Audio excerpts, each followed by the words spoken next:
8. हमेशा की तरह एक बार फिर अथर्व की ट्रेन जर्नी इंटरेस्टिंग होने वाली थी। एक सुपर झगड़ालू विजय नाम के आदमी की वाइफ उससे पटने वाली थी, पर उसने खुद ही अपनी बर्थ विजय को दे दी थी और स्माइल करता हुआ दूसरे कोच में चला गया। इधर सुबह 5:30 बजे मुझे श्रेया के ऐसे दर्शन हुए कि मेरी सांस अटक गई। मैंने लाइट्स ऑन की ही थी कि मेरा दिल मेरे मुंह में आ गया। श्रेया का टॉवेल और ब्लैंकेट दोनों उसकी बॉडी से हट चुके थे। वो उल्टी लेटी थी। उसके चिकने बैक और उसके बम दोनों साफ चमक रहे थे। मुझे वॉशरूम जाना था पर मैं जा नहीं पाया। फिर मैंने सोचा कि चुपचाप होटल से ही बाहर चला जाता हूँ, पर उसके लिए भी मेरे पैर नहीं हिले। मैंने एक कदम श्रेया की तरफ बढ़ाया, पैर तुरंत आगे बढ़ गए। कितनी हिपोक्रेट बॉडी थी मेरी।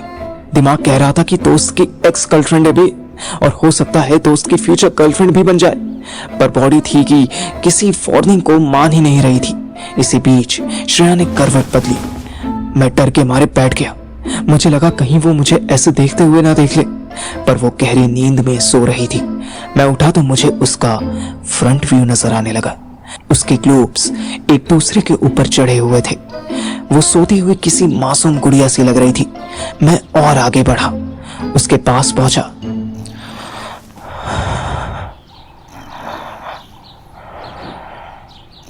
वो गहरी गहरी सांसें ले रही थी। हर सांस के साथ उसके ग्लोब्स ऊपर उठते, फिर वापस नीचे आ जाते। मन में 100 तरह की शरारतें आ रही थी।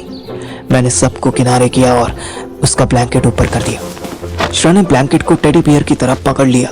अब सिर्फ उसकी पीठ दिख रही थी। इतना मैं मैनेज कर सकता था। मैं वॉशरूम चला गया। बाहर निकलते ही मैंने श्रेया के पास एक मोबाइल रखा देखा। ये मोबाइल उस कबाड़ी वाले का था। मैंने फोन ऑन किया तो उसमें लॉक लगा हुआ था। मुझे स्क्रीन पर एल शेप की लाइन बनी हुई दिखी। मैंने सेम वही पैटर्न डाला तो फोन खुल गया और मुझे सामने कबाड़ी वाले और उस सेम लेडी की पॉर्न वीडियो दिखाई दी। मैंने उस वीडियो को बैक की और सुहानी को कॉल करने लगा। 2 बार कॉल करने के बाद भी उसने फोन नहीं उठाया। शायद वो भी लेट सोई थी। मेरे हार्मोन्स जोर मार रहे थे। मैंने ऐसे ही ट्राई करने के लिए तृप्ति को कॉल मिला दी। उसका नंबर भी मुझे याद हो गया था। पूरी बेल बजने के बाद बिल्कुल लास्ट में उसने फोन उठाया। कौन? मैं पार्थिव।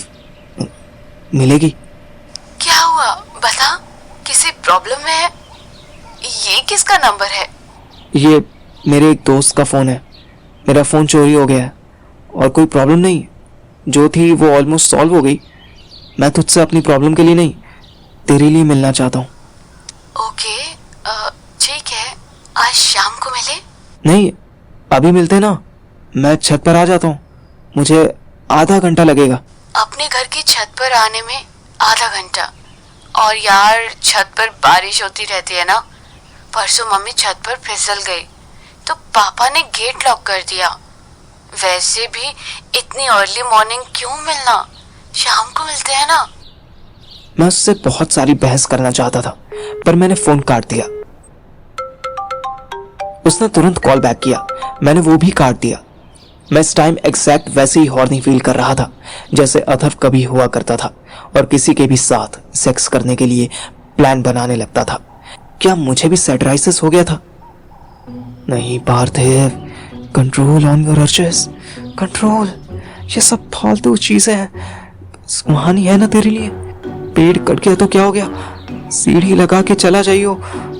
और फिर भी उसने मना कर दिया तो पहले उससे ब्रेकअप कर, फिर कहीं और जाकर मुंह मार। ये 2 मोटरसाइकिल पर पैर रखकर विमल देवगन मत बन। क्या बोल रहा है तू? सो जाना चुप करके। मैं भुनभुनाता हुआ अपने बेड पर बैठ गया। सो ही रहा था, पहले सुसु आ गई, फिर तुझ पर नजर पड़ गई। तेरा टॉवल निकल गया है, बांध ले। ओ फक, तूने देखा क्यों जर्क? ओवर स्मार्टनेस मत दिखा प्लीज। टॉवल कोई नाइट सूट थोड़ी है जो रात में खुलेगा ही नहीं। तुझे भी पता होगा कि टॉवल सोते में खुल जाता है। श्रेया ने कोई जवाब नहीं दिया। वो ब्लैंकेट के अंदर हिलने डुलने लगी। मैंने लाइट्स ऑफ कर दी। तूने तूने तूने मुझे देख लिया क्या? मैं क्लियर हो गया तो शर्म भी चली गई। अभी तक श्रेया मुझे एक अपॉर्चुनिटी दिख रही थी, अब वो फिर से एक दोस्त दिखने लगी। हालांकि लाइट्स ऑफ थी, फिर भी दिखने लगी। ठरक अब भी कहीं नहीं गई थी, पर अब श्रेया को लेकर काम हो गया था। हाँ, ऑलमोस्ट सब। नाइस बूटी by the way. Shut up. क्या यार तू मुझे उठा देता। तुझे तो नहीं, बट तेरा ब्लैंकेट उठाया था, तुझे कवर किया और क्या किया? और कबाड़ी वाले के फोन से पहले सुहानी को कॉल किया तो उसने उठाया नहीं। फिर तृप्ति को कॉल किया और पूछा कि मिल सकती है क्या, पर उसने भी मना कर दिया। पुअर पार्थिव। अब वो भी नॉर्मल फील कर रही थी। आपके इंटेंशंस आपके वर्ड से भी जल्दी कम्युनिकेट करती है। अगर किसी के मन में सेक्स चल रहा हो और वो मुंह से कहे कि नहीं कोई बात नहीं है, और आप कैसे हो तो पता चल जाता है कि कुछ गड़बड़ है। वहीं जब मन में सिर्फ दोस्ती हो तो मुंह से चाहे कितनी ही गंद पक लो, फीलिंग्स में कोई फर्क नहीं होता। वैसे एक बात बता, तू एक्साइटेड नहीं हुआ मुझे देख के? बहुत ज्यादा हुआ यार, बहुत ज्यादा। पर क्या करूं, दोस्ती बीच में आ गई। ओह, मतलब अथर्व से फ्रेंडशिप याद नहीं आती तो तू कुछ भी कर देता? अथर्व और मेरी दोस्ती नहीं, तेरी मेरी दोस्ती। तेरी मेरी दोस्ती आड़े आ गई, वरना अथर्व का क्या है। उसने तो खुद कितनी बार सुहानी पे लाइन मारी थी। सुहानी ने भी मुझे चिढ़ाने के लिए कई बार मजे लिए, पर खैर जाने दे। ओह, मुझे तुझ पे तरस आ रहा है। और मुझे तुझसे ठरक आ रही थी। कितना सिमिलर है ना। Shut up. मुझे शटअप कह के वो खुद चुप हो गई। मैंने आंख बंद कर ली। अभी भी मैं 1.5 घंटे के लिए सो सकता था, लेकिन जिस बॉडी में हवस भरी हो उसमें नींद कैसे आ सकती थी। मैं फिर भी कोशिश करने लगा।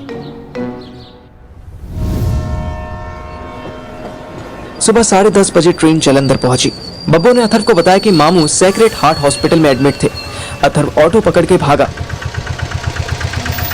हॉस्पिटल देखकर अथर्व की आंखें फटी रह गईं। ये तो अच्छा खासा प्राइवेट हॉस्पिटल था। बब्बू हॉस्पिटल के गेट पर ही उसे मिल गई। हेलो, कैसी हो आप? ओए मुझे की होना है, तेरे मामे का पूछ, वो लंबा पै गया। क्या लंबा पे गया?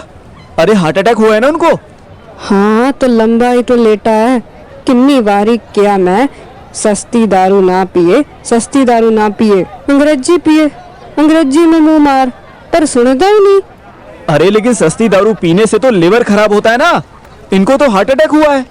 अच्छा, ता हार्ट अटैक किद्दां हुंदा है? यही मतलब टेंशन लेने से, कोलेस्ट्रॉल बढ़ने से, और भी कई रीजन हो सकते हैं। पर यहाँ क्यों लाए? ये तो बहुत महंगा हॉस्पिटल लग रहा है। आहो, ता बेस्ट हॉस्पिटल है गए। तेरे मामे नू घर तो गड्डी तक मैं मोढे ते चक के लाई सी। मोढ़े मतलब कंधे ना, कंधे पे उठा के लाई। होर की, फिर गड्डी वाले ने फुर तो पका दिती ते फिर गड्डी तो अस्पताल दे चक्के वाले पलंग तक मैं मोढे ते चक के ले आई। हैं? क्या चक्के वाला पलंग? यहाँ स्ट्रेचर नहीं था क्या? ओहो ओई ना, तू दिल्ली जाके इन्ना बड़ा फुद्दू कद तो हो गया। चल चल मामे नू मिल ले। अरे वाह, मामा को होश भी आ गया। वो बेहोश कदू होया, वो तो शुरू तो हुणे तक होश विच ही है। जूते बजाते हुए अथर्व और बब्बू मामू को देखने पहुंचे।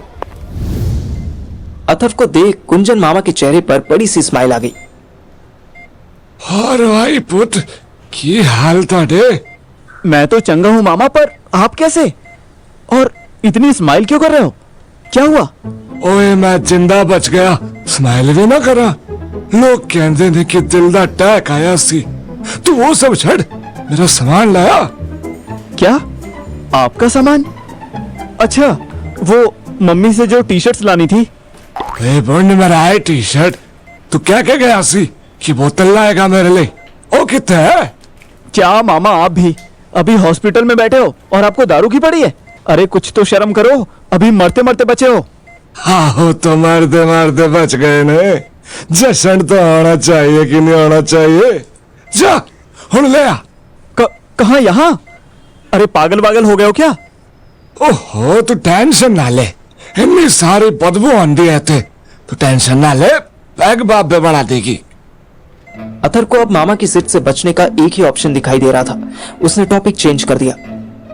अरे वो सब छोड़ो, ये बताओ कि इतने महंगे हॉस्पिटल में ट्रीटमेंट के लिए क्यों आए? यहाँ का बिल तो लाख रुपए से कम नहीं होगा। मामा जवाब में स्माइल करने लगे। इस कंजर ने अपना हेल्थ इंश्योरेंस करा रखा सी, उसी के सदके इत्थे आ मरा है। ओ अच्छा अच्छा अच्छा, तभी आप इतने लापरवाह रहते हो हेल्थ के मामले में, है ना? पर एक बात बताओ, जब आपको ये याद ही नहीं रहता कि बाइक में पेट्रोल कब डलवाना है, फिर आपको हेल्थ इंश्योरेंस का प्रीमियम देना है, ये कैसे याद रहा? ओए अपने मोहल्ले का जग्गी है ना, आ मेरे कोल कहंदा भाजी एक इंश्योरेंस ले लो, ਤੁਹਾਡੀ दुआ लगोगी। मैं तरस आ गया तो ले लीता। हैं? बड़ा तरस आ गया।